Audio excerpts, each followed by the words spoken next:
All right, good evening, everybody. Everyone who's joined us today, Monday, the 9th of May, 10 p.m. Moscow and Kiev time. And me with Olexiy Arestovych are doing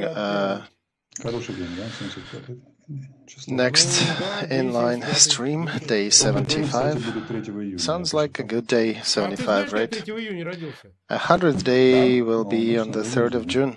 I counted. So, hey, it will be on your birthday. Do you think it'll finish by day 100?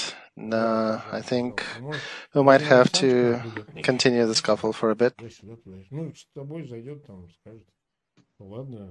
Maybe Vladimir Alexandrovich Zelensky will give me a birthday present. How do you mean? Well, just come to your door and through your door and say hi. Let's see. All right, we'll discuss one meme that was sent to me a little later. 9th of May, what happened on the fronts? Did anything change? Did anything extraordinary happen? We'll talk about general mobilization in Russia, possibility or nuclear strike later. Has anything happened in the front? No, let's enjoy from the front, from the beginning. I think the joy is as follows. Unlike before, when I was talking about different warnings and things that may happen, let's talk about nuclear strike and general mobilization, because when they do not happen, they'll unclench a little. Day 75 of war, 8th year of Ukrainian-Russian war since the earlier campaign. About 30 years of Putin in power, well, 20 plus years of Putin in power. Do you know what some of my teachers told me before? The more internal dialogue you have after you talked to somebody, the more high quality or intense manipulation was with you during that conversation. So, Putin's propaganda is actually dealing with direct manipulation, and I can talk about the mechanism they use. Some very well-known correspondents see some important figure from Russian opposition who comes and says, I will let you know why they may execute me and my family. And all the journalists radars go up. What's happening? When? How? And then he says, on the 9th of May, on the Victory Day of Russia, they will announce general mobilization and they will conscript 750,000 people and send them on Kiev. And Kiev will be turned to ash because before that happens, they will make a nuclear strike on that city. So that's pretty much what happens. They just throw that in different channels online. First, it goes into very toxic, very directly related to Putin. Then it leaks or further propagates to less toxic and somewhat intermediate channels. And then eventually channels like CNN or more popular ones come up and say, well, maybe Putin will do that. And then they call in some expert and they ask him, do you think he can do that? And the expert scratches in his mind, in his head, and thinks, well, if I say he doesn't and then he does, I'd say, yeah, he can technically do that. And then all of a sudden we see those tags and titles on CNN channels saying Russia is going to hit Kiev with nuclear munitions. And voices like us, they just drown in that echo chamber that has been created over that process. So we did talk about that. We did say nothing would happen. Yeah, we did, but, I wanted to observe people who were screaming that Kiev will be hit with anything or something nuclear, that Russia will have 1 million people in arms by the end of day. So I hope that was a vaccination for them, and they are not going to scream that loud again about these improbabilities. So they understood how that propaganda works. Thing is, do not serve Moscow and Kremlin narratives with your internal dialogues. The only people who are interested in creating that internal dialogue in your head is Putin's regime, because it's easier for them to scare people. It's easier for them to create pressure on people who make decisions about sanctions, on people who make decisions about supporting the front and Ukraine. And besides that, it also creates a neurotic background where other messages, other negative messages, propagate much faster. Usually negative stuff is being transmitted 5 to 7 times better, but when you create such a neurotic background, it amplifies them by another 2 or 3 times. So, lonely voices of Arestovych and Feygin, what can we counterimpose to the nuclear strike against Kiev and general mobilization in Russia? Just our thoughts, and you see, we were kind of right. So now about 9th of May and more perspectives of war, I'll actually be brave enough to make some predictions today. I also want to add here that after this doesn't happen, those who've been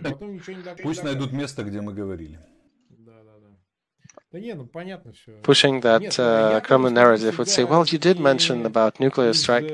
Well, let them find the place where we actually thought this would happen. We did not. Суммы мнений, да, CNN, который ссылается на разведсообщество, это существенно в любом случае.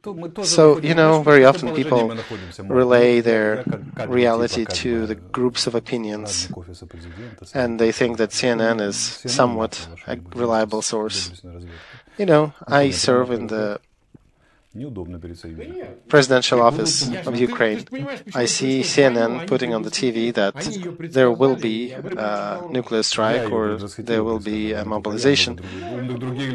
What do? Go on the screen and say they're wrong? Maybe, but it's not so good for our allies.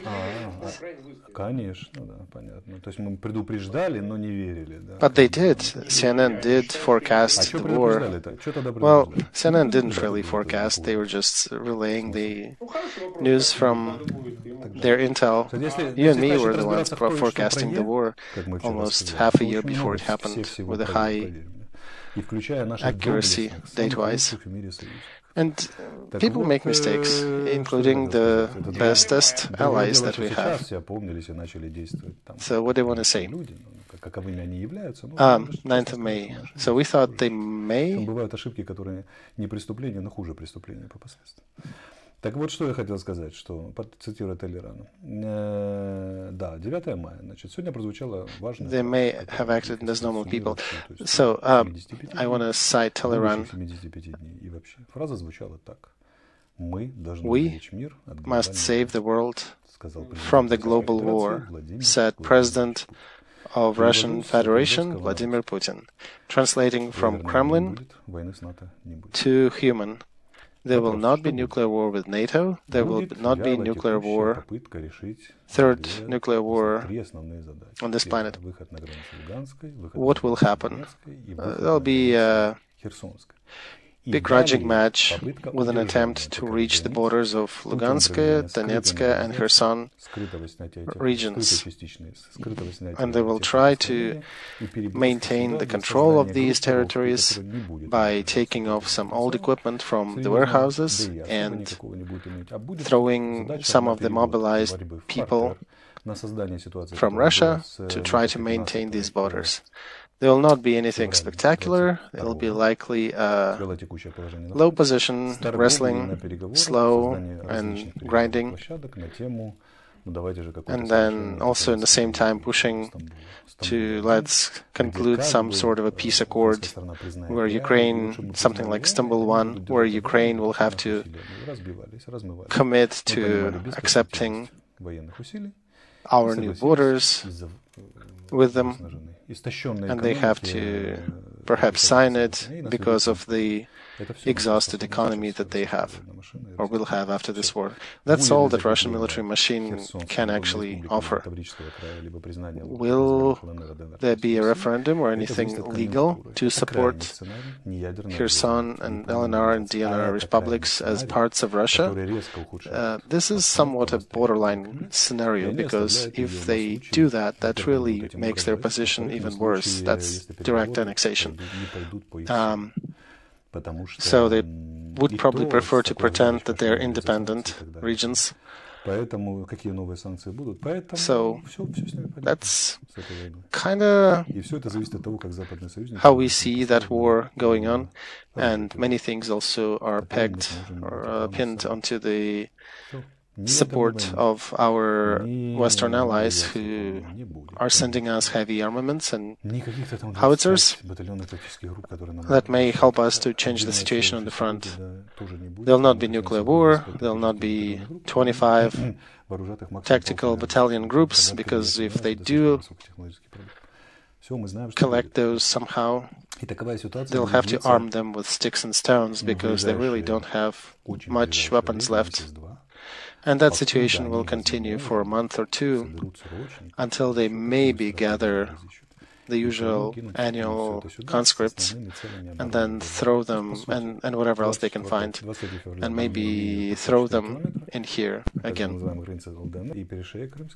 А теперь мы имеем 1300, где уже кадровая российская армия участвует и будет пытаться And удержать ту же самую ситуацию. we'll have, instead of the smaller border with DNR and LNR before, we'll have a 1,300 miles of border that is being protected, supposedly, by noobs that were just barely trained in Russia. The situation different from the previous one was that before we did not have any support. Right now we do have support of the West with weapons and resources, so we will likely crush them and continue until we kick them out. So my next question, do you think there was not mobilization option on the table? Because for the army, it kind of looks logical that they turn to president and say, without a noticeable change of resources, we cannot fulfill your orders. Somebody, they're probably lobbyists for that solution. Let me quote Churchill here. The war is too serious of an affair to trust it to military people. Because the first question from Putin to military people would be, can you really pull off that mobilization? And military would probably tell him, no, we can't. And then he can continue with the question, how do you ask for it? So that's my remark. Mobilization was not asked for or requested by military group of his government. They understand absolutely fine that there is no way they can provide for that. So likely there was a different group of civilians in his, probably Patrushev, like FSB people, who were trying to pull that through. Patrushev could have said, I am as a Secretary of National Defense Committee, consider that global mobilization of everybody in Russia is appropriate, and it is supported by the fact that Ukraine has support from territorial defense, from the western side, and we are facing a much bigger resistance than we initially planned. So let's find a way and grow our numbers, so it would be bigger than our opponent in Ukraine, to which military would have responded that there is no way for us to pull this mobilization through because we have no resources, because all our military doctrines were fine-tuned for quick attacks, for blitzkriegs, and quick results. We were not the army for a long fight, and this war turned into a long positional fight. It is going into that phase. A lot of equipment is destroyed, a lot of military power, a lot of the best troops are destroyed. And military people and his government would likely say, we're not ready, we should have been building a different army than we were. And they never had a proper reserve. They have a BARS system for reservists to pull them in quickly on a short notice, but it can provide them with maybe 60,000 people tops. That's not enough. So their other option is to use some propaganda on the ones who've already been there, maybe offer some money to the people who are making less than whatever is the military wage, which is pretty low. And the rest, you can maybe use sticks or something to push them to serve. And then you also need to equip them with something, and I don't think they have much to equip them with besides that caveman style, digging stick, leather carving stone, and some chalk to draw on the walls. So there is nothing to do the mobilization with. They're out of resources. I think they start to realize on this parade that they're running out of resources, and their situation is effed up. So, wleras Gerasimov, he should have been there at that parade among the honorary guests. At least, well, he doesn't really receive the parade. No, but he should have been there. He should have been there among the dignitaries. So that is the question to him. That means that he probably was demoted for that event. And if I was Putin, I would ask him, one, why were you reporting that everything is good? And also, how come the army is not ready for the war? And as a head of the General Command, you did not oppose what we discussed, and you did not warn us about these risks that may happen. And you did not bring any other variants for this operation. You have not warned us appropriately, because one of the main tasks for the leaders of that level is to be able to oppose and push back on the main leader and tell him that your plan sucks and these risks may destroy any aspirations that you have. Mr. President, I remind the story that if you come to the military academy in Germany, you can see an interesting inscription in stone.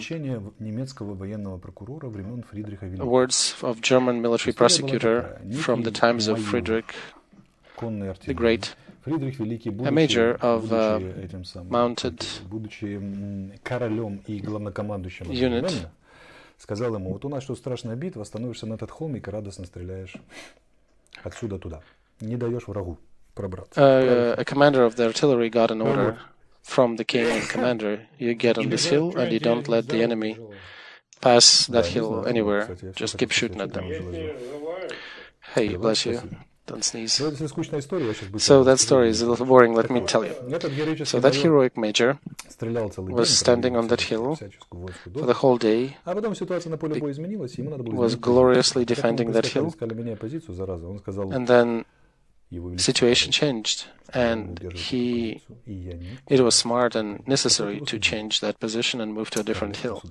And when people came over to him and from command and told him, hey, you need you to move to a different hill, he basically said, no, the king ordered me to stay here. So when he was judged later, court-martialed after the war, And he said, the king told me to be here. I was following the order. And to that, the judge basically told him that the king gave you the rank of major, so you could make decisions about what is important, what is correct decision to make in the situation of war. That's why in German army, they have two principles. One, discipline, and second, free tactic decisions. So they follow command, but they also use freedom to make appropriate decisions within it. So I would have another example. You have a detachment that needs to cross the river. Actually, no, to be at the river and to prevent the enemy infantry from crossing the river. And if it is my training, I'm taking that group with the commander, with their little leader, commander, and show them the place and say, okay, this is the spot where you do not, where you guard the river, and the only caveat is that I know this river cannot be crossed in this place. There are bushes and it's not convenient. So there are other places where they will be crossing it. And the ones who would make notice of that, who would see where the enemy would actually cross the river and fortify that area. So the ones who noticed that and basically completed the task of not letting the enemy cross the river without blindly following the order were promoted. And that's the similar system that American army is using, while Russian army is using Prussian system where order and command is important, but there is no free thinking. И когда у него есть странное заблуждение насчет того, чтобы что-нибудь взять, захватить там, да, и он должен объяснять, это не получится. And there are positions in the army that actually should be advising the general command that you should not be taking that, you should not be taking that city, you should not be taking that location, because the certain risks will negate and you'll destroy your army by doing that. So instead, Russian command blindly followed Putin's orders without much consideration, and they threw it into Ukraine, and they were just getting destroyed. Now they have 25,000 people dead, not even counting the contractors, private army, and the conscripts who are looking from beyond the grave at the Russian command and asking their leader, their military leaders, why have you not resisted to Putin's political orders? Because it all ends up with the personal cowardice of...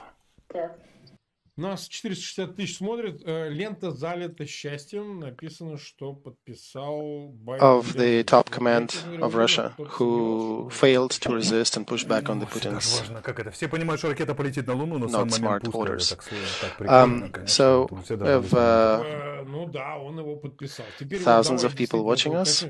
The whole chat is colored with notions and news that Biden signed the order about $330 billion help assistance to Ukraine. So many people were actually asking us, in order to start that help to come through, do we really need that $330 billion to be allotted to Ukraine? Where do you take money for it? Lend-Lease is just simplification of the process of supplying American military munitions and arms to the third parties in different countries, but in order to do that, you need to pay for it somehow. They'll be either borrowed internally or somebody needs to pay for it. So our American friends are saying we will vote for that at the end of May. 3 weeks. They'll probably pass it by your birthday. There is no reason to be in a hurry, I guess, for them. And by your birthday there, Ukraine will lose a few more places. So I'd suggest just push it to the end of June. Oh, the 3rd of August, maybe. That's my birthday.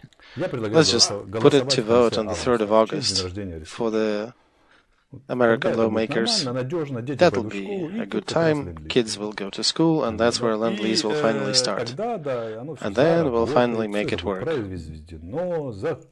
Bought, it'll be manufactured, bought, and delivered to the forces of Ukraine.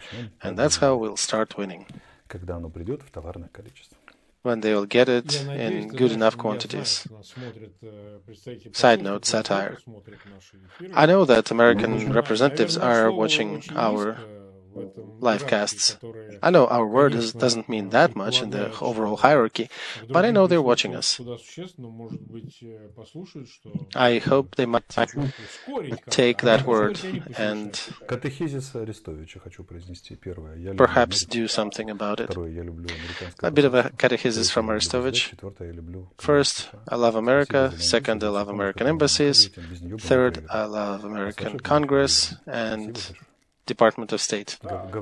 Thank you so much. No irony in this one, though. You really are helping us, and if not for your help, it would have been much harder for us to resist Russian attacks. When I worked there, I actually was under impression that they do have an opportunity, a capability to vote faster. But what they're telling us that their congressmen, in light of the coming voting and election campaign this autumn, they're moving around their districts, which is important, so you cannot hurry them up.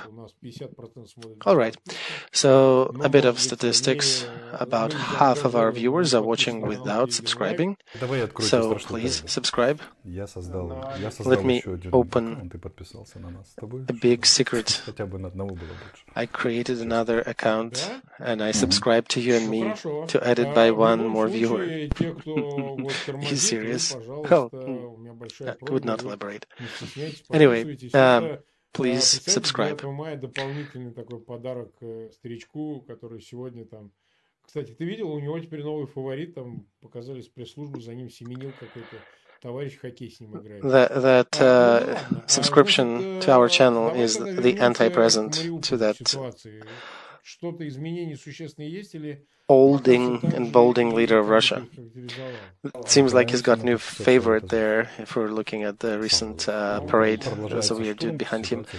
Okay, so what's up on the front? Azov is still resisting the storm. They continue to storm the facility, the factory, and the situation is hard. So, do you have any gauging about the reserves for the resistance? I should not be gauging their capability to fight. Even if I did know, I would not have disclosed that, you know. I understand that's military secret. They did say that there are wounded and dead. You will not hear new details on that. I'm commenting their statements. The battles continue. I'm not even relying on the military who told me other data before. Just reading to what Azov guys were posting, they still have means to fight back, although situation is very difficult, even tragic. And I can only say back in response that we trying to support them in any way we can. There is a big diplomatic machine in work that is being controlled by President and head of his office, who are trying to resolve this situation. Mariupol and Azov Steel are the most often mentioned words in his office. Yeah, it's just people really concerned and worried about that. So whenever we give them something, they usually feel a little better and perhaps feel a little bit of hope. I know I will never get tired of repeating. I'm not a news agency. I'm just here to comment on the news and provide opinion. And I know that The government of Ukraine is doing everything they can to rescue all of the defenders of Mariupol and try to rescue them and get them out of there alive. All right, 30 minutes we've been live. I forgot to mention that everybody please share links to this cast. If you are listening to that in English, please subscribe to the Privateer station.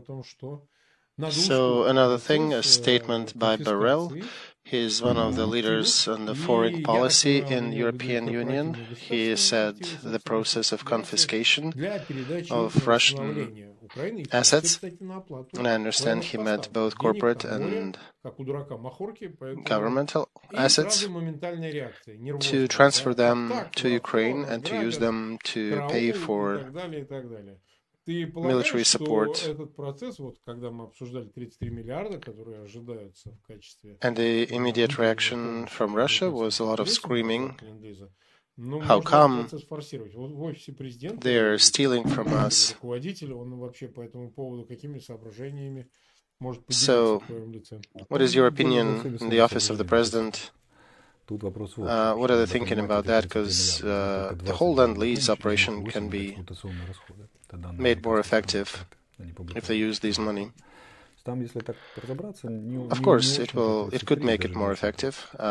You also need to realize that out of 330 billion of support, there's only 20 billion of weapons dedicated for weapons. So, still very significant.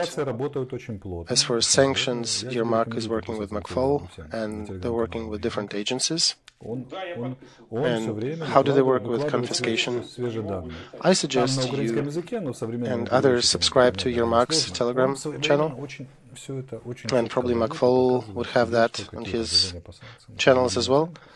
It's very often in English, and you can use translating services to translate that. Side note, we'll post the link to his Telegram in the notes to that video on the Privateer station. And you can go to his channel and see what they're doing. And we have, let me pull it up. President Joe Biden signed. Thank you to our allies, of course. Thank you. French visited and even hit in the bomb shelter during the attack. Russian side is starting to use rockets type of X-22. 22. They're old missiles, and they have one very bad peculiarity about them, that their accuracy is within 200 to 300 yards. That means that they more often will hit civilian targets around the other targets they're probably aiming at. It also indicates that they're running out of anything more or less precise weapon-wise.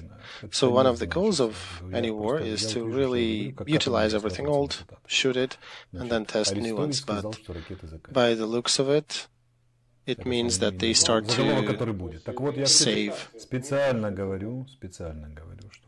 the resources or try to open the reserves that they were stored they've stored somewhere. I can imagine now the tags in the news. Arestovych said Russians are running out of missiles. No, I actually am saying that they're starting to be accurate about what they're shooting where and just being a little more economical. Посмотрим, это может быть этапами вводиться, Евросоюз решает. Наш вице-премьер Ольга Стефанишина по евроинтеграции заявила, что пакет может быть. So they're discussing now the oil blockade for Russia, but Greece has been resisting that move because they do have a very significant tanker fleet and that'll hit them badly. So I understand their position. Perhaps they'll find a solution to it. All right, on the 9th of May, on parade, journalist caught Medinsky. He was not exactly sure, and he seemed like he's somewhat dumbass. He was stupefied by questions, but he still managed to mumble that negotiations are going on. So he was expressing some budget optimism. In the current situation, with all the statements and Mariupol and other things happening, is it a play? Is he pretending? Or why doesn't he say that? Why doesn't he say what's happening? That we're basically asking a few questions here and there, and that's it. Nothing is going on. It's very difficult to say truth in politics. It just doesn't seem to work. There are very few people who are truthful, who just kind of like me go out and say what I think or what I can say. He doesn't have enough energy and power to come out and say, well, we screwed up. We lost the campaign. We don't know how to achieve our goals. I'm disappointed and upset. Yeah, I even took the courses of not using swear words. So how do you feel about that? I feel flabbergasted and stupefied.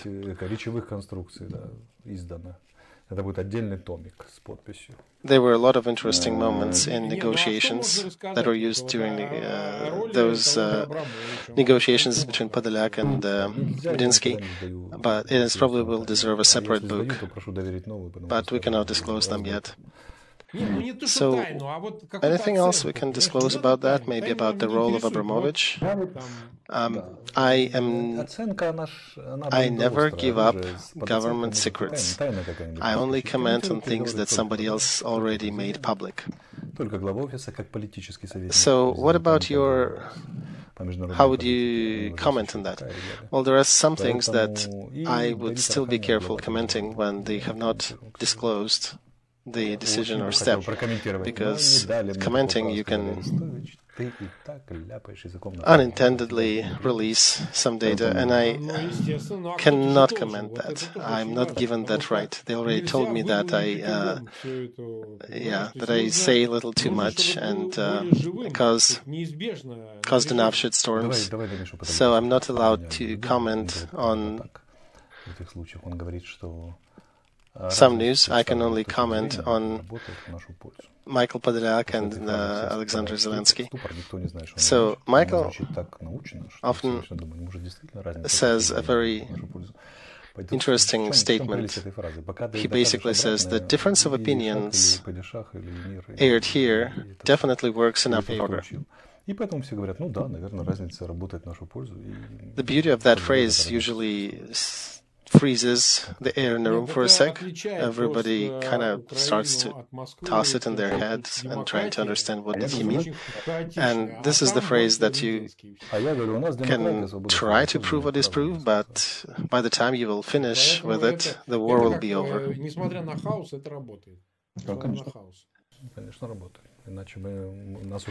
And there's no order in the way you guys state things. Yeah, we're a democracy. We can say whatever we want.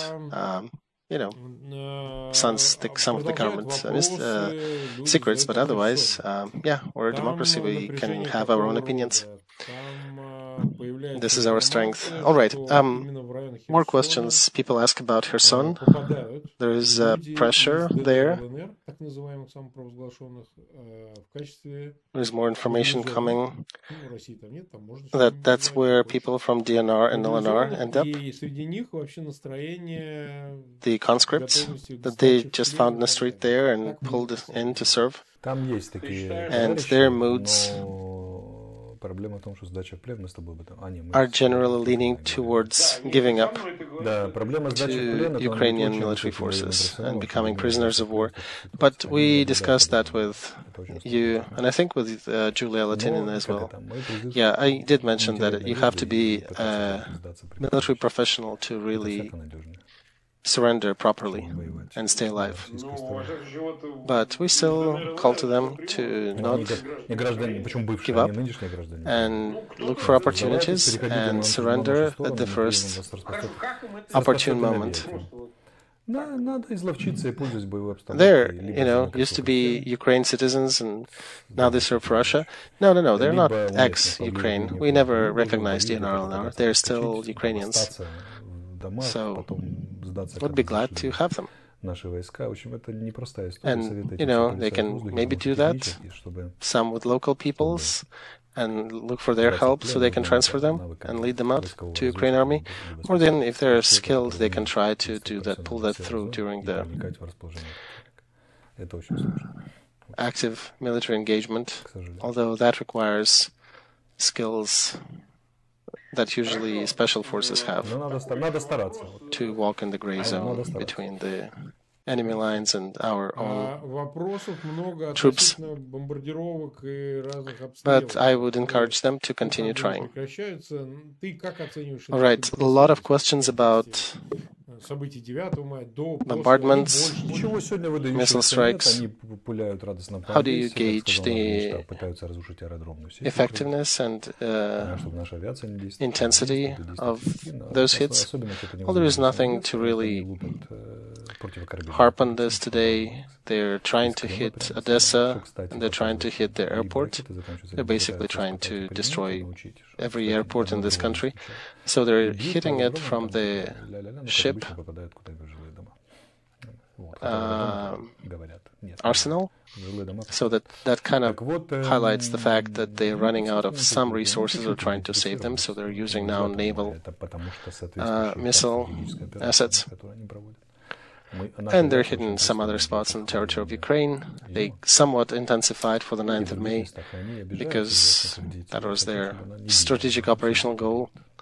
Our aviation is hitting them remarkably well near Izum, and they are complaining that Ukrainians should not have planes flying still, but we do, and we hit them.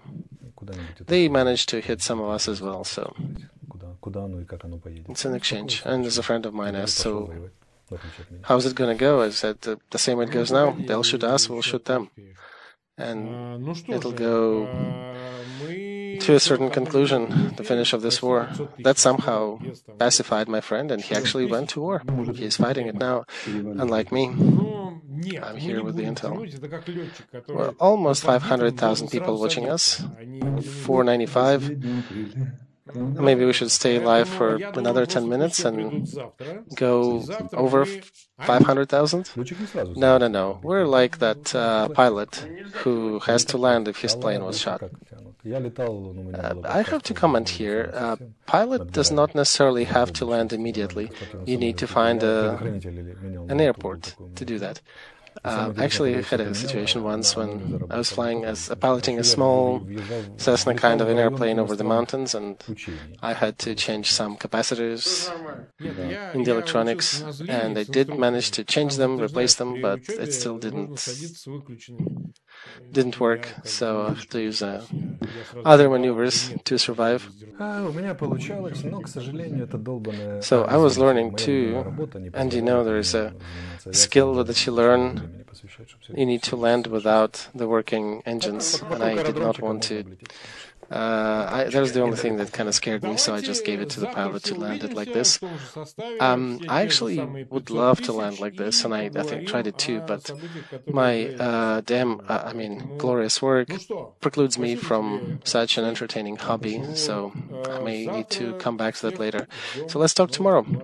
Thank you, Olexiy. Thank you, Mark. See you all tomorrow, same time.